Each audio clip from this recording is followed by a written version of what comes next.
Hai teman-teman, hari ini saya dan kelompok saya akan mempresentasikan materi logika informatika yang berjudul proposisi majemuk. Sebelum itu, saya ingin memperkenalkan diri saya dan anggota kelompok saya. Nama saya Nelson Ruslim, lalu ada Renali Anggarkusuma dan juga Sampurna Panjiwinata. Tanpa berlama-lama lagi, langsung saja masuk ke materi pembahasan. Ekspresi logika. Perangkai logika digunakan untuk mengkombinasikan proposisi-proposisi atomik menjadi proposisi majemuk.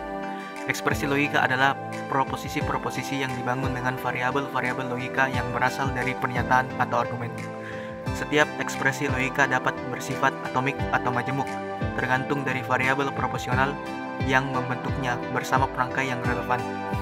Proposisi majemuk dapat menyebabkan terjadinya ambiguitas atau kesalahan penafsiran. Untuk menghindarinya, maka proposisi majemuk yang akan dikerjakan terlebih dahulu akan diberi tanda kurung. Proposisi-proposisi dengan perangkai-perangkai yang berada di dalam tanda kurung disebut FPE. Contoh soal. Nomor 1. Jika Anton rajin ke sekolah, maka ia naik kelas dan akan mendapat nilai baik.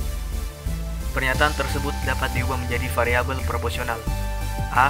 Anton rajin ke sekolah. B. Anton naik kelas. C. Anton mendapat nilai baik. Maka ekspresi logikanya berubah menjadi A, maka B, dan C. Persoalannya terdapat dua kemungkinan, yaitu dalam kurung A, maka B, tutup kurung, dan C, atau A, maka dalam kurung B dan C. Kedua kemungkinan tersebut dapat menghasilkan nilai kebenaran yang berbeda. Pernyataan pertama dapat dibaca, Anton mendapat nilai baik, tidak berhubungan dengan Anton rajin ke sekolah. Yang menjadi akibat Anton rajin ke sekolah hanya Anton naik kelas saja.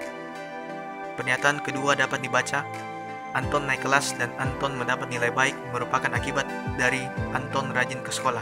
Jadi, ekspresi A, maka dalam kurung B dan C yang lebih tepat untuk mewakili pernyataan soal tersebut.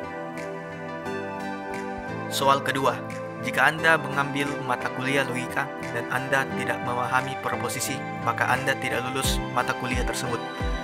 Variabel proposisi. A. Anda mengambil mata kuliah logika. B. Anda memahami proposisi. C. Anda lulus mata kuliah. Ekspresi logikanya adalah dalam kurung A dan negasi B, tutup kurung, maka negasi C. Selanjutnya, skema. Skema merupakan suatu cara untuk menyederhanakan proposisi majemuk yang rumit dengan memberi huruf tertentu untuk menghentikan satu subekspresi maupun sub-sub ekspresi. Suatu ekspresi logika tertentu, misalnya A dan B, dapat diganti dengan P, dan A atau B dapat diganti dengan Q. Contohnya, P itu A dan B, dan Q itu A atau B.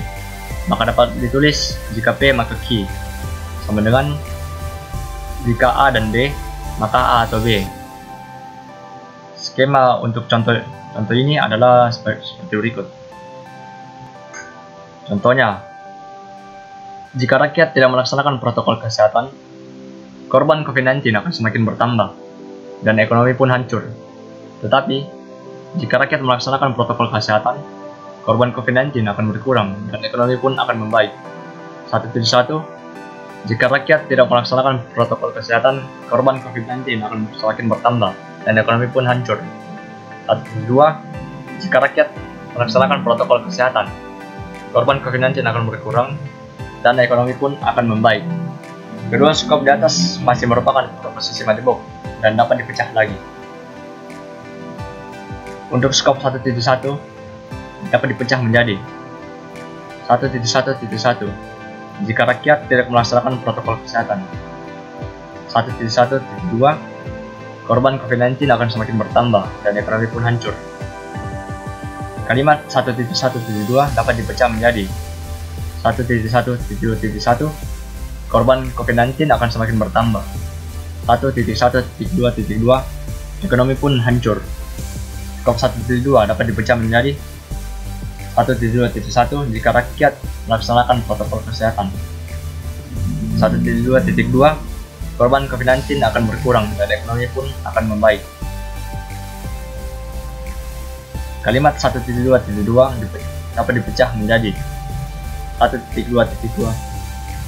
1. Korban COVID-19 akan berkurang. 1.2.2.2, ekonomi pun akan membaik. Kemudian untuk versi intinya seperti berikut. Selanjutnya adalah aturan pengurutan. Aturan pengurutan yang pertama adalah untuk menjaga kebenaran sebuah pernyataan, maka setiap operator atau penghubung diberikan aturan yang lebih tinggi. Yang kedua, aturan pengurutan atau precedence rules adalah aturan yang digunakan untuk memprioritaskan penafsiran suatu hasil yang digunakan memastikan proses pengerjaan subekspresi. Berikutnya hierarki. Hierarki terbagi atas beberapa bagian. Yang pertama negasi, kedua konjungsi, ketiga disjungsi, keempat implikasi, dan kelima ekuivalensi.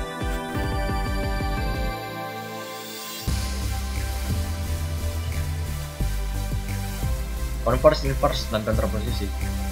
Konversi inverse dan kontraposisi adalah suatu pernyataan implikasi baru dari suatu pernyataan implikasi. Misalnya, pernyataan implikasinya itu jika P maka Q. Konverse adalah perubahan dari satu sistem ke sistem yang lain.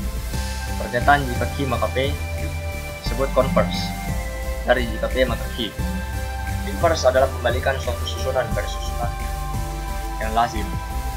Pernyataan jika negasi P maka negasi Q disebut inverse dari jika P maka Q. Pernyataan negasi Q maka negasi P disebut kontraposisi dari jika P maka Q. Berikut ini merupakan tabel kebenaran untuk konverse, inverse, dan kontraposisi.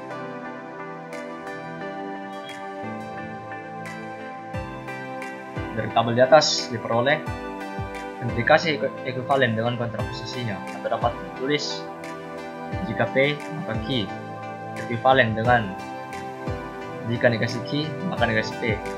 Dengan kata lain, jika implikasi bernilai benar, maka kontraposisinya juga bernilai benar.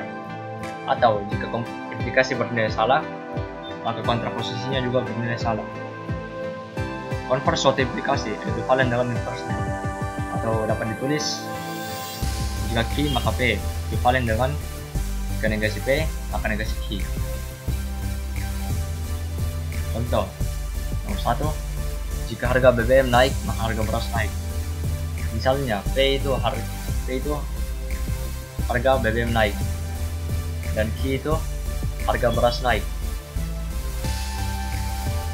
Untuk konverse, kalimat itu dapat diubah menjadi jika harga beras naik maka harga BBM naik. Untuk inverse, kalimat itu dapat diubah menjadi jika harga BBM tidak naik maka harga beras tidak naik.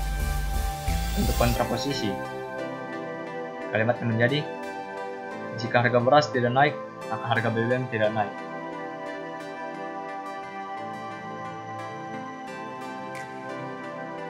Nomor 2, misalnya P itu hati tenang, Q itu kita senang. Untuk konverse, kalimatnya menjadi jika kita senang maka hati tenang.